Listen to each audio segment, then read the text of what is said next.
How can a spacecraft stay at the L2 Lagrange point? Why send a mission if better technology will send a faster spacecraft to overtake it? And could we wear weighted suits to compensate for low gravity? Answers to all these questions and more in the Question Show. It's time for the Question Show. Your questions, my answers, as always, wherever you are, across my channel. If a question pops into your brain, just write it down. I'll gather them up and I will answer them here. All right, let's get into the questions. Logical response 9574. How does James Webb stay in L2 orbit, and is the depiction in the animation really how objects orbit the Lagrange points, or do thrusters make that happen? So at this point, I'm sure Chad is going to show a animation of James Webb in orbit around the Earth Sun L2 Lagrange point. And it, as you can see, it sort of makes this circular orbit around this invisible point that is farther away from the Earth. That's the L2 point. And so James Webb is in what's called a halo orbit around the L2 point, the L2 Lagrange point. And so the thing that, we've talked about Lagrange points a lot on this channel, but I'll just sort of give the quick refresher. And that is that there are 3 unstable Lagrange points and 2 stable Lagrange points.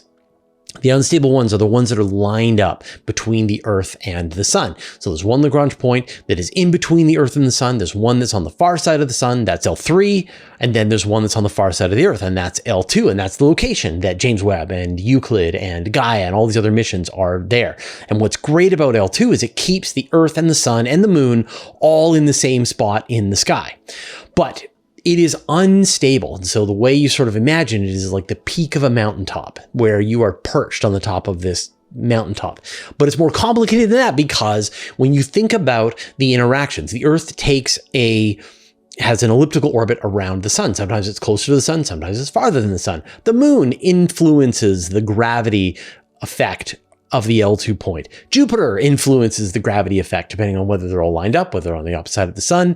And so the actual point, the L2 point, shifts around in space as the Earth is continuing to go around. And so James Webb is constantly having to fire its thrusters as it's doing this halo orbit around the L2 to get itself back into the position that is like the average of all of the gravity balance that it's experiencing at that spot. And so the limit of James Webb, the lifetime of that spacecraft, is going to be how long that it can fire its thrusters for. How long will it have fuel to finally complete this mission? And it's estimated, originally they were expecting probably 10 years. Now it looks like it's probably more like 15 to 20 years of life. And, we're already 2.5, 3 years into the mission. So we've got another 12 to 17 years left for James Webb to be able to remain in the L2 point. Mark Scales. What is the weight calculation concerning interstellar travel, and when would be the best time to send a spacecraft to Alpha Centauri, our nearest companion star? I love the weight calculation. It is one of my favorite ideas in space exploration. And the gist goes, imagine if you had a spacecraft and you wanted to send it to Alpha Centauri, and you build this spacecraft with the most advanced technology that you have at the time, and you fill it with colonists and you send them on their way to Alpha Centauri, and they get halfway there and it's been 1,000 years because they're on some kind of colony ship. Well, and 1,000 years go by and better technology is developed. And then you send a faster spacecraft, and the faster spacecraft zips past the colony ship. And now it's going to only take you 20 years to get to Alpha Centauri. You go past the colony ship. You ask them if they need a ride. You pick up the colony ship, and the people on the colony ship who have lived entire generations wonder, what is our point, right? We lived, we died, so that we could get to another star system, and it was pointless because you picked us up on the way there. Why go? We could have just waited. And so when you take that thought experiment and you say, okay, so if you look at the amount of energy that it takes to be able to get to another star system, and you compare that to the growth in energy that humanity has done over time, you can calculate the amount of time that it would take to be able to get you to another star system. Today, under the best technology, it might take us hundreds of years to be able to reach Alpha Centauri. But over time, as our ability to produce energy goes up, then that time will come down. We don't know what the method will be. Like we'll be generating antimatter, or we'll be firing a beam propulsion system, or we'll be firing lasers to get, like, it doesn't matter, right? What matters is that more energy, more better, right? And so you can then calculate, as we follow the gross domestic product of planet Earth, we follow the amount of energy that we can expend on sending a spacecraft. If we figure out a target for the amount of Earth's total gross domestic product that we're willing to spend on sending that spacecraft, roughly in line with the kinds of missions that we do today, like $20 billion, $50 billion for an entire space agency over the course of multiple years, you get a duration of the journey. And then you can then predict those durations of the journey out into the future. And there's a great paper, it's called the weight calculation. And like, I recommend that you just Google the weight calculation and then you look at the numbers. And the researchers, when they did that calculation, said it's about 700 years. And that there will be this moment around 700 years from now where it is the most efficient time to send a spacecraft to another star system. And that any time before that, if you send the spacecraft, then the technology will allow you to send a faster spacecraft that will just pass the spacecraft that you already sent. And so there was no point. But at that mark, and I forget the exact number, like around 700, then at that point, no future spacecraft will catch up with the one that you've already sent. And so if you want to optimize, if you don't wait the 700 years, then any spacecraft you send is a waste of time, because you're going to be able to send a faster spacecraft and then a faster spacecraft to pick up that spacecraft, and so on and so forth. So when is the best time? It's about 700 years. Now, there are people who totally disagree with that number, and that's fine. There is a number that you can calculate. Just, what are your assumptions based on the increase of the gross domestic product? What are your assumptions about how much energy it takes to go to another star system, and so on? JJ, why don't they wear weights to make up for the lack of gravity? So I guess this is in relation to the idea of, like, what if you go to a place like Mars, it's 1/3 gravity, and why don't you just wear weights when you're walking around on the surface of Mars? And that would help for sure. Like, if you wore a suit that was weighted and it made it feel like you had the same weight as you do on Earth, that would help with your muscle density, with your bone density, with some of your cardiovascular issues. But there's a lot of stuff that is sort of deeper in the tissue, and you can't have weight around your body that's going to help with that. So a good example is that when you're in lower gravity, you get fluid changes in your eyeballs. Like, how are you going to wear weighted clothing on your eyeballs? And then you get a redistribution of fluid. So on Earth, as we walk around, fluid drains down into our legs. But once we're in low gravity, then it won't be draining down, and your face gets puffy and it sort of collects around your organs in your midsection. And again, we don't know the long-term effects of that. And no amount of weighted clothing is going to stop that from happening. So unfortunately, there are just some issues that we must have gravity to be able to solve, that no amount of exercise, no amount of clothing or whatever is going to solve that problem. If you want to support the work we do at Universe Today, consider joining our Patreon club. Your support lets us have a minimum of ads and no sponsorship messages. Patrons get no ads on universetoday.com for life.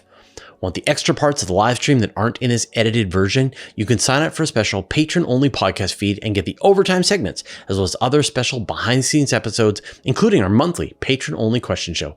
Thanks to everyone who has already subscribed, and welcome to our recent newcomers: John, Stephen Summers, The Cave Potato, Claudia Souza, Armored Assault Koala, and John. Join the club at patreon.com/universetoday. CBM Amiga 1200. Is it possible to put a telescope on either side of the Earth, maybe on the equator, to act like a pair of binoculars?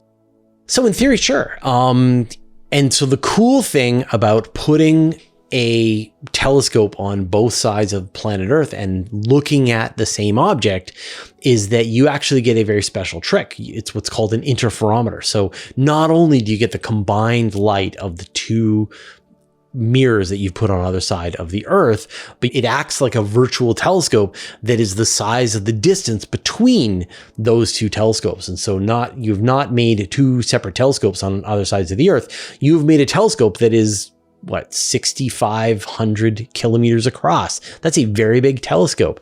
And astronomers have done this with the Event Horizon telescope. This is the telescope that gave us those first ever images of the event horizons around the supermassive black hole at the heart of M87 and the supermassive black hole at the heart of the Milky Way. And so what they did was they had radio telescopes that are all around the Earth at the same time, all looked at the same location, and then they used atomic clocks to start their recordings at exactly the right time. And they're able to record these images of this region around the supermassive black hole. And then they brought all of the hard drives together into one location. And then they started to crunch down all the data and lined up the observations perfectly down to the wavelength. And that turned these separate telescopes that were, one in Greenland, several in the United States, South America, Antarctica, Europe, they all acted like one big telescope the size of planet Earth. And so what you're proposing is the same thing. Now, on opposite sides of the planet might be a little tricky because there aren't a lot of things that you can see from the two sides of the planet at the same time. You probably want to have your telescopes clustered in an area that's, several thousand kilometers across, all in one hemisphere of planet Earth. But there's a big problem. And the problem, and I mentioned this briefly, that when they did the Event Horizon telescope, that was done in the radio waves. And so they were able to use atomic clocks to line up the specific wavelengths of the light. So they were able to produce this incredible image that acted like the distance of all of the telescopes. The problem with visible light, if you just use a telescope like the Very Large Telescope and things like that, then you're using wavelengths that are into the nanometers, and you have to line them up to the exact wavelength. And that is essentially impossible beyond any large distance. Beyond a few hundred meters, it's pretty much impossible to try and line up the wavelengths of your telescopes on the surface of the Earth. There's just too much, like that the tides will flex the planet by more than the wavelengths. And no atomic clock is going to give you the time that's perfect to be able to line them up after the fact. So the place where you would want to build one of these interferometers, where you would have the telescope be the power of the distance between the two telescopes, is you want to go to space. Once you're out in space and you're able to sort of have these telescopes free floating and they can manage their distance away from each other, and then you can send a signal back and forth that makes sure that the two, and they're firing lasers at each other to kind of push each other away to the perfect distance, lined up down to the wavelength, suddenly you get a telescope that is the size of the distance between them. And that could be tens of kilometers, hundreds of kilometers, thousands of kilometers, tens of thousands of kilometers. We don't know what the limits are. So the future is inevitable that there's going to be these giant interferometers built in space. They're going to give us images like nothing we've ever seen before. But it's technically very complicated, so it's just never been done. The coolest idea, sort of near-term idea that I really like, is that, like a visible interferometer has never really been built. There are there's infrared interferometers with a Very Large Telescope. There have been various attempts at building interferometers, but there's this idea that you could go to the moon. You could land on the surface of the moon with a lander like the upcoming Blue Ghost 1 or one of these other landers, and then it has a rover on board. And so the lander is it has a tiny little telescope that's pointed towards, say, Betelgeuse. And then the rover drives out about 100 meters away and points its little telescope. It doesn't have to be very big. Like maybe the telescope is just, say, the size of my water bottle, right? Like imagine the top of the water bottle. Like that's how big the telescope would be. But if you had those 100 meters apart, you would have a telescope that is 100 meters across, that is the equivalent. And so it would be able to resolve features on the surface of a star like Betelgeuse. Anything that's really bright, like stars, you could actually resolve features. You could see sunspots on the surface of Betelgeuse with these tiny little telescopes because they're an interferometer, because you've separated them by this distance. So, there's going to be applications of these interferometers in the future. It's just a matter of people developing the engineering and the technology to make this work at that scale. Joseph, with all of the scopes now, why don't we have more time-lapse images of things showing movement or change of any kind? We do have examples of things that have changed over time. It's just that space is really big. and things are moving relatively slow. When you think about how long it would take for something that's even moving hundreds of kilometers per second, the debris coming out from some explosion or whatever, it's maybe even moving thousands of kilometers per second, it's going to take you thousands of years for it to go light years across. So, there are a couple of examples of things that we can see have changed dramatically over time. So one good example is there are these really cool animations of exoplanets orbiting around a star, and they've done like 20 years of observation. You can actually see the positions of the exoplanets change going around the star. Another good example is this star called V838 Mon, which is the Homunculus Nebula. And so it's sort of putting out all of this material out into space that is sort of expanding in these shells around this star. And Hubble Space Telescope has been observing this object for decades now. And you can actually do a time-lapse animation. You actually see as it changes over time. There's like some slight minor changes that you can see with the supernova 1987A. But apart from that, there's just not a lot that changes over time, that you would have to wait thousands of years to see any significant change in something like that. So unfortunately, it's just everything is so big and moving so slowly compared to how big they are that in a single human lifetime, we can't see any significant change. Arjun, could we do anything interesting at Jupiter's Lagrange points, or are there too many asteroids? So Jupiter has the biggest, most populated Lagrange points of all of the solar system. We're all familiar with the asteroid belt, but did you know there is as much material in Jupiter's L4 and L5 Lagrange points as there is in the asteroid belt, in the main asteroid belt? There's a lot of material. There's a lot of asteroids there. And that's why the Lucy mission is going to do observations of the two Lagrange points around Jupiter. It's going to go to the L4, or is it the L5? And it's going to go to one Lagrange point, and then it's going to fall back, do a flyby of Earth, and it's going to go back to Jupiter, and it's going to observe the other Lagrange point. And, there are very large objects that are in there, hundreds of kilometers across. But, could you do anything there? Sure. I mean, you could place a space station, you could put a spacecraft in the Lagrange point. You'd have to keep an eye out for interesting asteroids that were going to come close enough for you to make observations. What could you do there?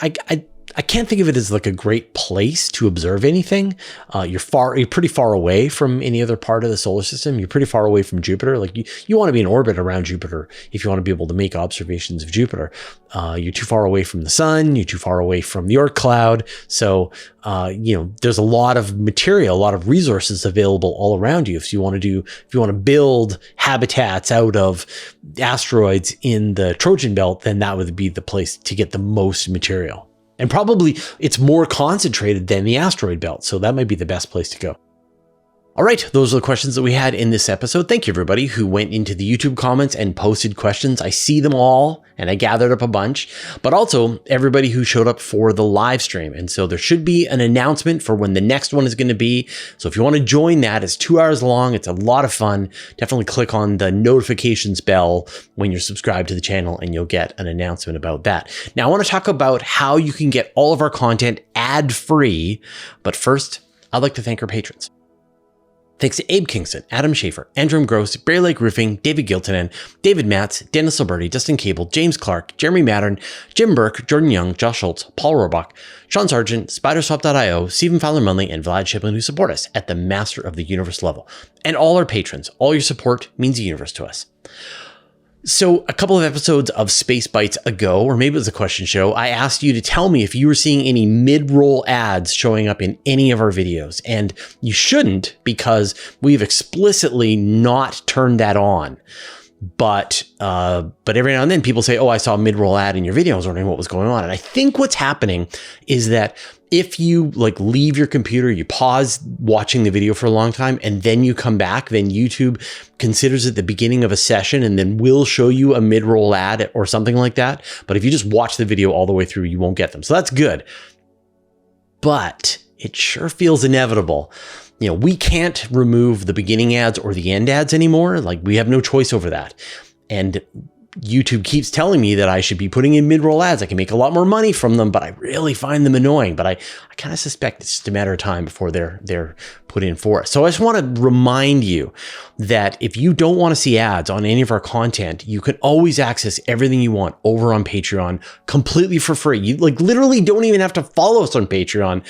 Every episode is there, just available, publicly available, and you can just watch them all there, and they're hosted on Patreon until there's no ads. But of course, if you do follow us for free on Patreon, again, no money is changing hands here, then you'll get all of the additional interview bonuses that we create. You get access to a special patron-only podcast feed where those free episodes will show up in there. And then if you do decide to become a patron, you get even more benefits. But, you know, I'm not going to beg you for money again. So anyway, go to patreon.com/universe today and enjoy watching all of our stuff ad-free forever. All right, we'll see you next time.